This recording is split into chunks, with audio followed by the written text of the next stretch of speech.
Mga kaibigan, alamin natin ang mga nangyayari sa ating mga atleta sa Paris 2024.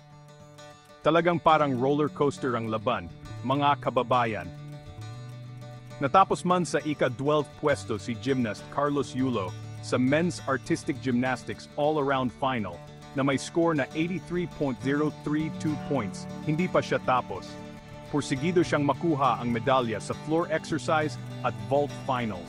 Isang panalo na lang ang kailangan ni boxer Carlo Paalam para masigurado ang medalya matapos ang nakakagulat na panalo laban kay Jude Gallagher ng Ireland.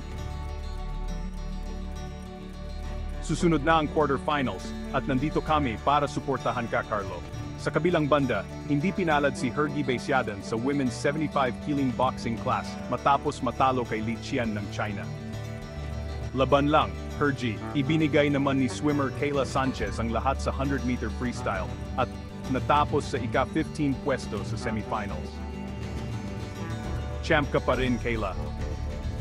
At si rower Joanie Delgaco, nakikipagbakan siya sa Final D para sa pwesto 19 hanggang 24. Kayod lang, Joanie. Para sa iba pang updates at schedules, bisitahin ang PH Life Facebook page. Kapit lang, Pilipinas, umpisa pa lang ito.